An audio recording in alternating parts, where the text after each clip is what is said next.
ma tahay qof cadho badan ma u baahan tahay wax kaa yareeya cadhadaada cadhadu waa dareen si dabiici ah jirku uga bixinayo xaalad taagan isla markaas laga yaabaa xaaladda noocan inay timaado marka aad dareento in laga khaldan yahay ama awood lagu isticmaalay badi dadku way ku kala duwan yihiin xaddiga cadho ee qofku soo bandhiganayo geesinimadu waa hakinta cadhadaada nabigu wuxuu yidhi calayhi salaatu wasalaam maaha ninka xooggan la sheegaya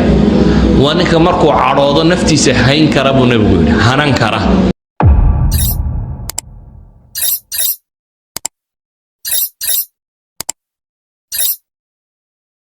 السلام عليكم ورحمة الله وبركاته سيدان هوري kugu soo sheegayba cadhadu waa dareen si dabiici ah jirku uga bixinayo xaalad taagan laga yaaba xaaladaha noocan inay yimaadaan marka nafsad ahaan dareento in laga khaldan yahay Abu Hurayra radiyallahu anhu ayaa nabigeena ka wariyay xadiis kaasoo ahaa inuu rasuulkeenu sallallahu alayhi wasallam u yiminin kadib ku iri ila tali rasuulka Allah sallallahu alayhi wasallam taladii uu siiyay waxay ahayd nabigeenu sallallahu alayhi wasallam ha cadhoon isagoo isla markaa 3 jeer ugu celiyay ha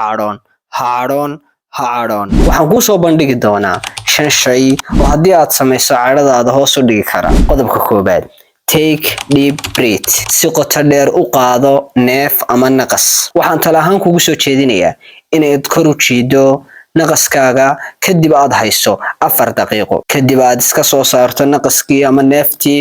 xeeladan haddii aad samayso waxay ka caawinaysaa inay hoos u dhigto cadhadaada qodobka labaad step away from the situation ka fogow goobta ay dhibtu ka dhacday haddii ay macquul tahay naftaada si ku meel gaadha uga dheeree goobta cadhadaada kicinaysa tusaale ahaan adigoo gurigaagii jooga ayaad isa qabateen qof guriga kula jooga si dhib ay u dhicin ka fogow goobtaas cadhadaada kicinaysa haddii ay macquul tahay qodobka saddexaad engage in physical activity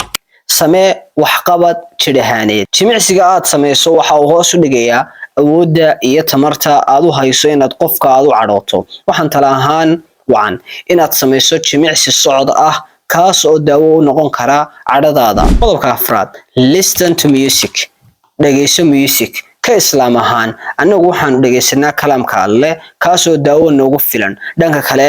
dhageyso wixii aad ku dareemayso nafsaad sidoo kale dhageysigu waxa uu qayb weyn ka qaataa inuu bedelo dareenka aad ku sugan tahay kaasoo uu hoos u dhigayo cadhada aad dareemayso qodobka shanaad talk to someone you trust la hadal qof aad aaminsan tahay mararka qaar dareemaheena waxaynu u bandhignaa waalidkeen iyo asxaabteena kuwaas oo qayb weyn ka qaata dejinta cadhadeena annagoo isla markaas dhageysana talooyinkooda iyo hadallada ka soo baxaya afkooda kuwaas oo daawo u noqda cadhadeena